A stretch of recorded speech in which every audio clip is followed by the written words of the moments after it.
नमस्कार, आपका बहुत बहुत स्वागत है। केतु ग्रह। केतु ग्रह एक योगी है, एक आध्यात्मिक है, डिटैचमेंट है, तड़प है, ध्वजा है, हेडलेस है। केतु के देव चित्रगुप्त को माना गया है और चित्रगुप्त क्योंकि आपके सभी जन्मों के कर्मों का लेखा जोखा रखते हैं, इसलिए केतु को पूर्व जन्म के संचित कर्मों का ग्रह भी कहा जाता है। केतु धनु और वृश्चिक राशि में उच्च कहलाता है और वृषभ और मिथुन राशि में नीच का कहा जाता है। केतु बुध, शनि और शुक्र के साथ समता का व्यवहार करता है। मंगल की वृश्चिक राशि में क्योंकि उच्च का होता है तो मंगल से इसका मित्रता का व्यवहार होता है, लेकिन मंगल के साथ अगर ये होता है तब अच्छे परिणाम नहीं देता है। सूर्य और चंद्रमा के साथ ये ग्रहण दोष का निर्माण करता है। केतु का सभी भाव में क्या फल होता है, आइए जानते हैं।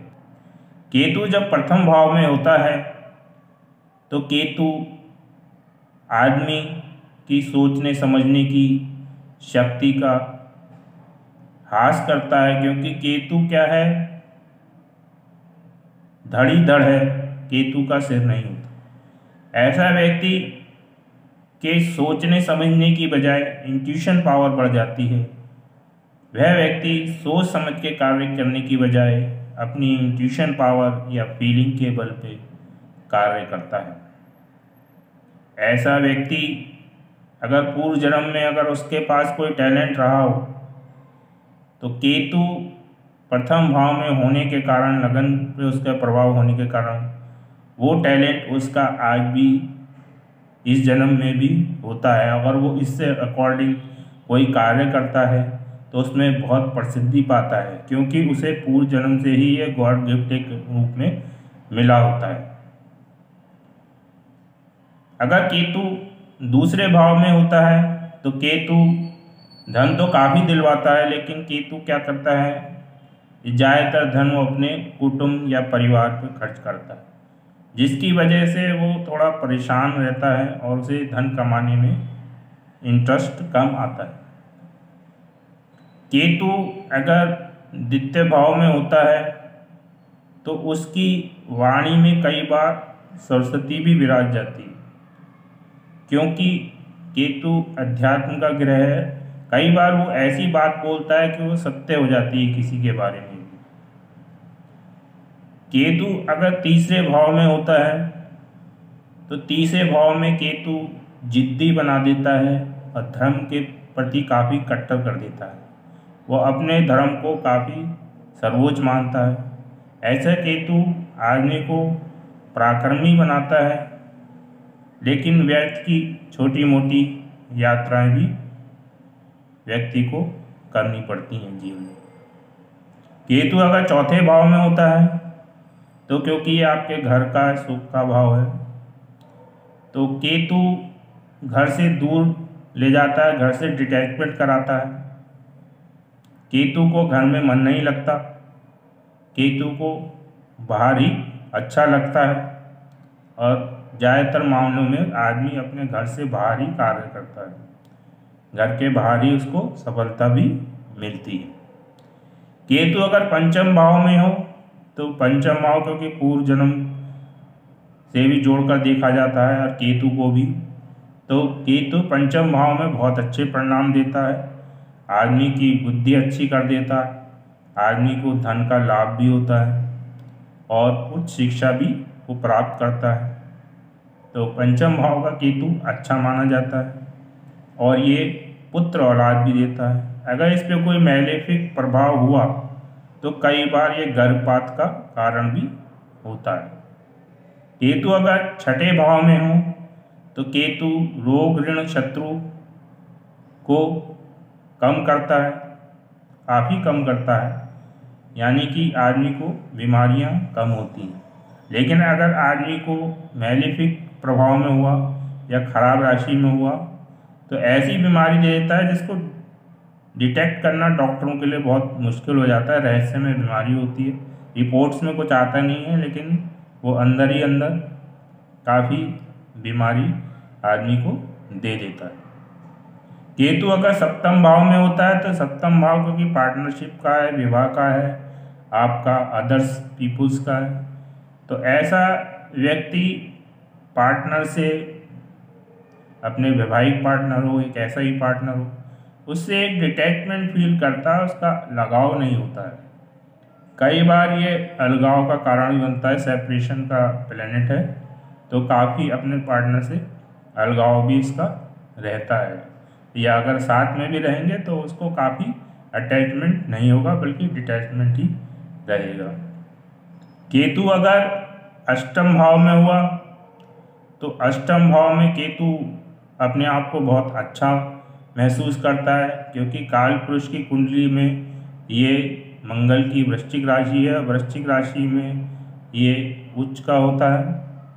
तो ऐसा केतु आपको अचानक से धन दिलवा देता है, कई बार अध्यात्म की ओर ले जाता है, लेकिन कर्म में ये जो है इसकी थोड़ा सा कर्म करने में आदमी का मन नहीं लगता, अध्यात्म में पूजा पाठ में ही ज़्यादा मन लगता है, या फिर गुण रहस्य वाले कार्य जैसे ज्योतिष हुआ, रिसर्च हुआ, या कोई भी ऐसा कार्य जिसमें कि कोई ना कर सके, खोज हुई, डिटेक्टिव बना देगा आपको, रिसर्चर बना देगा, या काफ़ी बड़ा साइंटिस्ट है आप बन सकते हैं, तो इस टाइप की बहुत बड़ा डॉक्टर बना देगा, सर्जन बना देगा। तो इस टाइप के जिसमें कि काफ़ी रिसर्च और खोजबीन की ज़रूरत होती है, ऐसे कार्य में केतु आपको अच्छे परिणाम देता है। केतु अगर आपके नवम भाव में हुआ तो नवम भाव धर्म का है, पिता का है, भाग्य का है। केतु डेस्टिनी का प्लैनेट है। केतु अगर अच्छा हुआ तो आपका भाग्य अच्छा हुआ, पिता से संबंध भी अच्छे रहते हैं, आध्यात्मिक भी होता है, आदमी को धार्मिक बनाता है, आध्यात्मिक बनाता है। लेकिन अगर मैलेफिक प्रभाव में हुआ तो ये पिता से अलगाव पैदा करता है, पिता में से इसकी बनती नहीं है, भाग्य भी बीच बीच में अप डाउन कराता है। तो ऐसा केतु जो है कुल मिला के मिला जुला परिणाम देता है, और आदमी को यहाँ भी वो धर्म के प्रति कट्टर बनाता है। केतु अगर 10th हाउस में हुआ तो केतु क्या है, डिटैचमेंट का प्लैनेट है, उसका कोई भी कार्य करेगा तो उसका बहुत जल्दी उस मन भर जाएगा, चाहे उसको उससे धन मिल रहा हो, फायदा हो रहा हो, लेकिन वो उसका मन नहीं लगेगा कार्य करने में, और वो काफ़ी कार्य अपने लाइफ में बदलता भी है। तो 10th हाउस में केतु बहुत अच्छा परिणाम नहीं देता, उसको कार्य में करने में रुचि नहीं होती, क्योंकि वो कर्म की बजाय अध्यात्म का ग्रह है, और 10th हाउस ये कर्म का ग्रह है। तो ऐसा व्यक्ति कर्म से अटैचमेंट नहीं रहता बल्कि डिटैचमेंट रहता है, वो बहुत जल्दी उससे ऊब जाता है और जल्दी जल्दी कार्य बदलने की उसकी टेंडेंसी रहती है। 11th हाउस का केतु अच्छा माना जाता है, काफ़ी आपको लाभ देता है, अच्छे संबंध, अच्छा लोगों से, अगर क्योंकि केतु और राहु जिस घर में बैठते हैं तो उस घर के स्वामी की तरह भी व्यवहार करते हैं।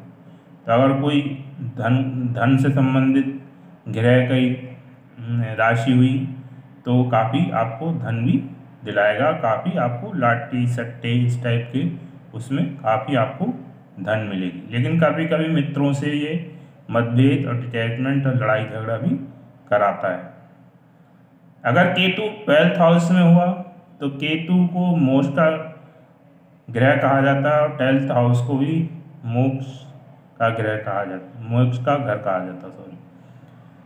तो ऐसे में कहा जाता है कि ऐसे आदमी को मोक्ष प्राप्त होता है, लेकिन उसको मोक्ष प्राप्त तभी होगा जबकि गुरु की उस पर दृष्टि हो, गुरु से उसका कहीं से संबंध बन रहा हो, तो मोक्ष नहीं तो कम से कम, क्योंकि मोक्ष तो मिला है या नहीं मिला है तो ईश्वर ही जाने, लेकिन हाँ इतना जरूर है कि उसकी जो डेथ होती है बहुत इजीली होती है, उसे कोई परेशानी नहीं होती, यानी कि बहुत शांतिपूर्वक तरीके से वो इस धरती को छोड़कर जाता है।